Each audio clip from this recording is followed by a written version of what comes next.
Hi everyone, this is Judy back to homesteading here in the Arizona desert. I've had some requests from my kids for some recipes, and one of them is for a traditional Yugoslavian cookie that's made at the Christmas time usually, and it's called Krostula. And this is basically a tutorial for my boys, Don, Chris, James, and Joseph, to show them how to actually make the Krostula dough. I'm not close enough to them to go over it with them in person, so here we're going to go with Krostula. They have the recipe. What you're going to need is you're going to need heavy cream, brandy, eggs, and sugar, and regular flour. Getting prepared for the dough when it's done is you're going to need a bowl and some wax paper. Have that ready to go, because when you're done with this, your hands are going to be sticky. In the bowl, I've got about 2.5 pounds of flour, and what I'm going to do with that flour is I'm going to make a well, which is basically kind of a hole like that. I'm going to want to leave at least about 1 inch of flour on the bottom. Then I'm going to put in my eggs. That's 3 large eggs. Then I'm going to put in my sugar. 1 tablespoon of sugar per egg. 1, 2, 3. Then I'm going to put in my heavy cream. 1 tablespoon of heavy cream per egg. 1, 2, 3. Okay. And the last ingredient is brandy. And again, 1 tablespoon of brandy per egg. And my mom always said, be generous. 1, 2, 3 generous tablespoons of brandy.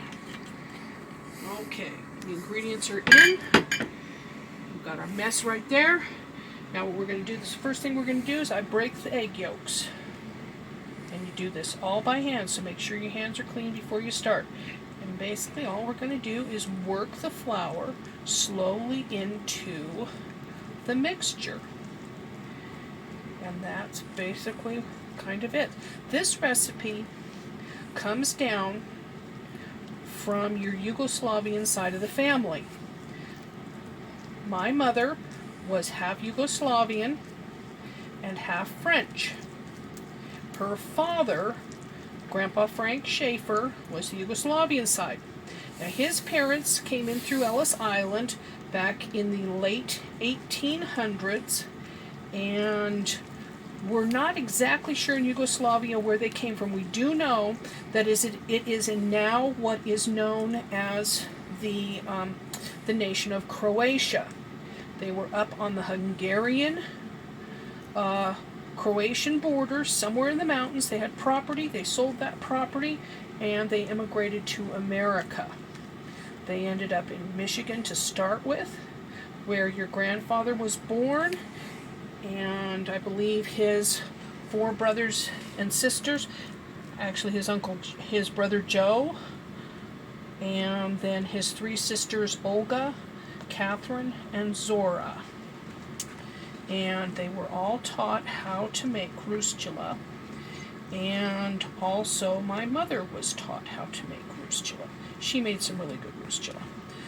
Probably much better than mine, but then when they immigrated to Southern California, I think the climate there in December, which is kind of dry but not too cold, was really good for Krostula. Hers was always stayed much crisper than mine ever did. See, when we get a little bit of green showing there, just want to move some more over there because we don't want it to break through to the bottom and stick. So we're getting it all done. It's getting there to where it's almost able to be handled. Okay, we've got just almost enough flour in there. If you've got pieces that come off and stuff like that, we're going to mix them in. And now we're going to start working it down. See how your fingers are gooey? You're going to want your fingers to be gooey. If your fingers are not gooey, you're doing it wrong. And no, you don't get to do this with anything but your hands, because you've got to be able to feel the dough. And what we're feeling for is that right mix, kind of like bread, of it being workable but still moist. And we're just about there. Okay, just about there. Look at how it's kind of soupy. Well, what we're going to do now is I'm going to start folding it more to where it's a little more, gets a little more flour in there. Take some of my goopy little ends off of the fingers, or try to anyway. And just working it in, but we don't want to work in too much flour. Okay, see how that looks, guys? Okay, get the flour down there. See how that looks? Okay. This will come off some. And you'll work those little pieces in. Or try to anyway. See how sticky it is? This is what you want. You want a nice, sticky Krostula, because you're going to want it to roll out and be stretchy. And when you roll it out, that's when you know you did a good job.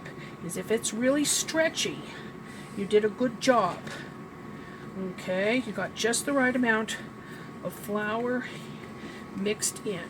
All right, that's what we're going to call good right there. I think we've got a nice batch. All right, that's 3 eggs worth of Krostula. Put it in the bowl, cover it up, and then it gets to go sit in the refrigerator for at least 1 day. 2 is good too. Your grandmother used to make Krostula. She'd make the dough on the 21st or 22nd, and then she would fry it up. That's the next step. On the 23rd. It'll be Thursday. Today is Monday, and it'll be Thursday before we can get to this because of some things that we have to do. But you can only, if you just let it rest in the refrigerator overnight, that'll be fine. If you let it go for a couple of days, that'll be fine. I wanted to get this out to you guys today so that you can get your Krostula dough made and in the refrigerator. And then come Thursday, I will post another video of rolling it out and frying it, because this is deep fried in oil. And we can go over that together on Thursday. It'll be posted on Thursday evening so that you can see it, so that Friday you can fry and make your Krostula if that's what you choose to do. Or you can wait till next year or make it for New Year's. This was one of our family's favorites, and it was what we did. We always made sure that we were free on the 23rd to go to Grandma's house and make Krostula. And it was a big deal because it was one of our family's favorites. It was something that your Grandpa Schaefer absolutely loved and always looked forward to, and he'd always end up at the house on the 23rd, the after he made sure that when Mom was making Krostula that he was going to be there that afternoon so that he could taste it and make sure it turned out all right.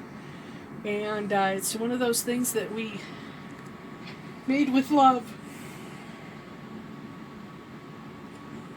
Now I'm passing it on to you. Forgive me, everybody who's not in my family, but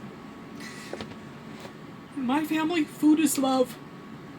Always has been, always will be. And this is one of those things. So everybody enjoy it.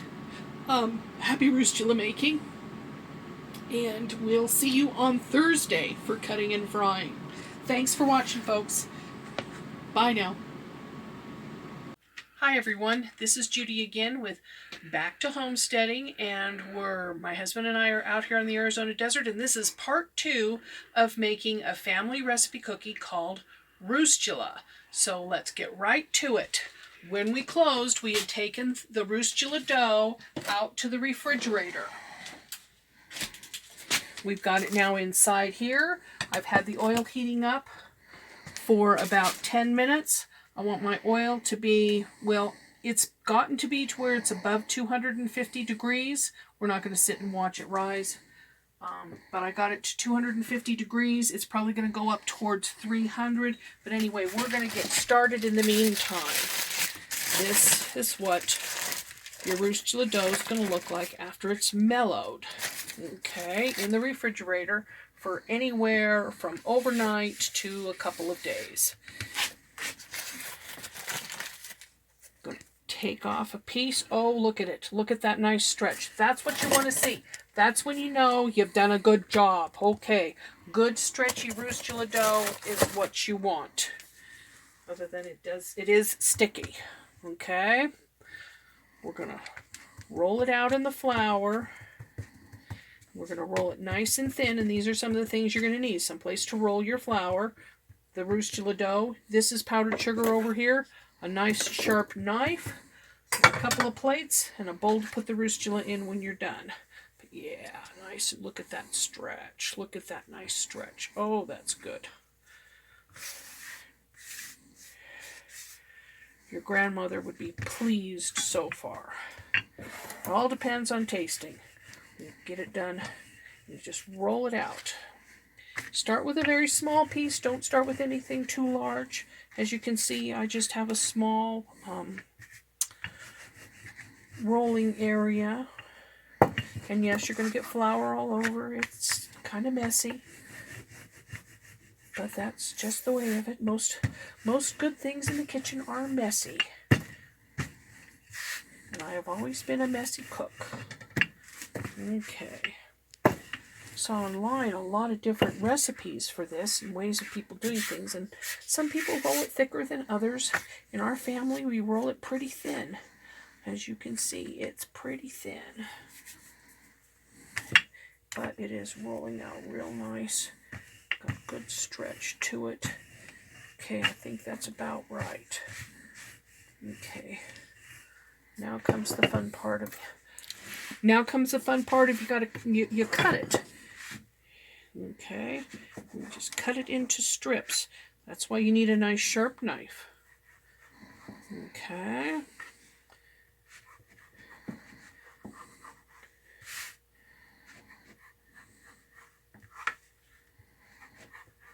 And as we go, and we may speed up this part in the editing because I think y'all figured out that you cut it.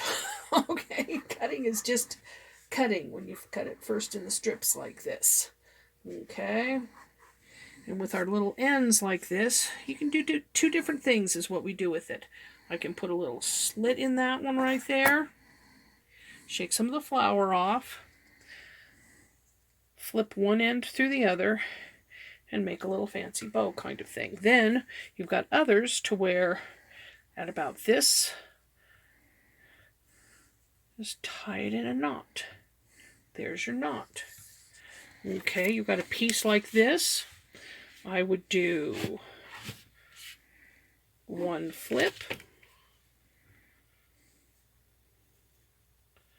and I would do one knot. Okay, and you got to kind of be careful. It's a very delicate dough, and you can rip it easy, and you really don't want to do that, so just be gentle. And sometimes you'll get a longer bow or a longer knot, and sometimes you'll get a shorter one, but it really doesn't matter. Okay, you can have more of the flips and less of the bows. It's just kind of to you. Everybody, you're gonna put your own little kind of twist to it, so to speak, in what you're doing. All right, whether I'm talking to my boys or their ladies right now, Lindsay and Tracy, hello, and a new one coming along, Emily. And so if you do this, and this is just kind of how you do it. Okay, like this one here, it's kind of too long for a bow, but it'll make two nice flips. Okay. Oops, see, I ripped it. Put that one aside. We might be able to put it into another piece of dough and roll it out later, but when it rips, just put it aside. Okay, there we are. Now, I'm going to put this aside because the next thing we're going to do is we're going to fry it. And we're going to put one in and make sure that it's going to bubble up good. You want your oil nice and deep because you want your Rustula to float rapidly like that. Oh, yes. The oil is just right. Like I said, it was 250 degrees when I started rolling out the dough, so it's probably closer to 300 now, and that's okay. I've got my heat down to about medium for it to hold. Here we go. And they're in there, and they're frying nicely. And we're going to watch them to get them to turning just a little bit goldeny. When your oil is fresh, it's going to take a little longer for them to get kind of goldeny. As you wear through your dough, the oil's going to get a little darker, and they're going to darken up a little sooner. So your initial ones will be a little light. Oh, see, that's just beginning to get golden. Okay? This one, too, you can tell right in the knot kind of area, right in the twist, that it's just beginning to get kind of golden. Ah, yes, there we are. And they're just starting to turn. That's when you start turning. Okay. Get them all flipped over. And if you don't have to put this many in. You can put in only 2 or 3 so that you can watch them a little bit better while you get used to it. Okay, whatever you're comfortable with. All right. See how they're getting nice and goldeny? Nice and golden. No, that one's all right. That one will just need a little more time. That one needs to be flipped over again, I think. Okay. See that nice color on both sides there? Okay, we can start taking them out. I put them on a little thin piece of paper towel to let them drain just a little bit. But we don't want to leave them on there for long because we want them to be nice and hot. Okay. Because the next step, after we get them on there, is we will put them in the bowl. Actually, I want to just kind of gently put them in the bowl. Okay. And then to finish them off, while they're still nice and hot, just a little sprinkle of powdered sugar. And there you have it. I don't put a whole lot of powdered sugar usually on the bottom ones because, of course, as the layers go, you put more and more and more, and they get more and more sugar. But that's your Rustula. That's basically it. You just keep cutting and frying and sugaring, and that's basically it. When you're done with this batch, you grab another one and you just repeat the process. That's Rustula.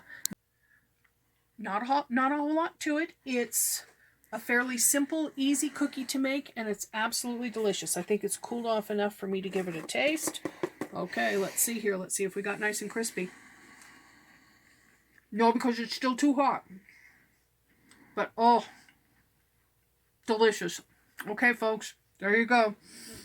Beginning and ending of Krostula, and now you can do it for yourself. Thanks so much for watching. We appreciate it, and we'll see you the next time. Bye-bye now.